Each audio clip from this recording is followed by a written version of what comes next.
Call রব, তসবিহ call রব, আল্লাহ আমারে রব। প্রথম প্রশ্ন, তোমার রব কে? আমরা বলবো আমাদের রব আল্লাহ। দ্বিতীয় প্রশ্ন, ওমা দীনু, তোমার ধর্মের নাম কি? আমরা কি বলবো?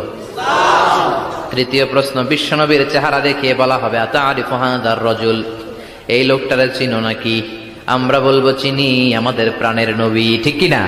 চাঁদের চেয়ে সুন্দর তুমি নবী আমার কমলিহিওয়ালা, দু জাহানের বাদশাহ তুমি প্যারা নবী সাল্লে আলা, চাঁদের চেয়ে সুন্দর তুমি নবী আমার কমলিহিওয়ালা, ঠিক কি না?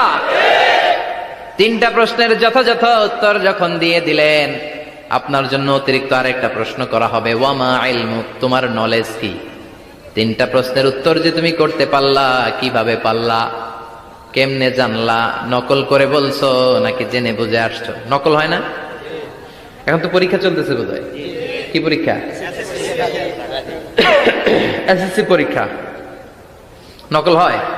কৃষ্ণপুরে নকল নাই না? এখন মনে হয় এগুলো একটু কমছে। একটা সময় ছিল অনেক নকল হইতো। পাঞ্জাবের ভিতরে নকল, পকেটে নকল, টুপির ভিতরে নকল, মৌজার ভিতরেও নকল। এমনকি মেয়েরাও নকল করে পরীক্ষার হলে, আছে না নাই? স্কেলের মধ্যে লিখে নিয়ে যায়, হাতের মধ্যে লিখে নিয়ে যায়, ওড়নায় লিখে নিয়ে যায়, কাপড়ে লিখে নিয়ে যায়, আছে না নাই? ফেরেশতারা বলবে নকল করছো নাকি? কেমনে জানলা? তিনটা প্রশ্নের উত্তর তুমি কেমনে বললা? আল্লাহ তোমার রব, ইসলাম তোমার ধর্ম, এই লোকটা বিশ্বনবী, কেমনে চিনলা? আপনাকে তখন বলতে হবে আমি কোরআন থেকে শিখেছি, আমি হাদিস থেকে শিখেছি, আমি ইসলাম জেনে বুঝে মেনেছি, আমি আন্দাজে কোথাও ঘুরি নাই। চিল্লা এখন ঠিক কিনা? আপনাকে বলতে হবে। এজন্য শিখতে হবে, প্রতিনিয়ত ইসলাম সম্পর্কে জানতে হবে, আখের গোছাতে হবে, জীবনটাকে আলোকিত করতে হবে। চিল্লায় বলেন ঠিক কিনা?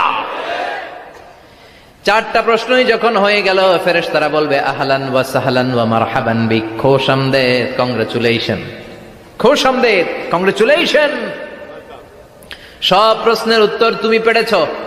ফায়ুফসাহু লাহু কবরুহু ৭০ যিরান, আপনার কবরটারে ৭০ হাত লম্বা করে দেয়া হবে। ওয়ায়ুফতাহু লাহু বাবুন ইলাল জান্নাহ, আপনার কবর থেকে জান্নাতের দিকে দরজা খুলে দেয়া হবে। ওয়ায়ুলবাসু মিন লিবাসি আহলিল জান্নাহ, জান্নাতের দুইটা রেশমি কাপড়ের পোশাক এনে আপনারে পরিয়ে দেয়া হবে। আর বলা হবে নাম কানাও মিলা আরুস, ঘুমাও, sleep, you should get some sleep now, তোমাকে লম্বা সময় পাড়ি দিতে হবে।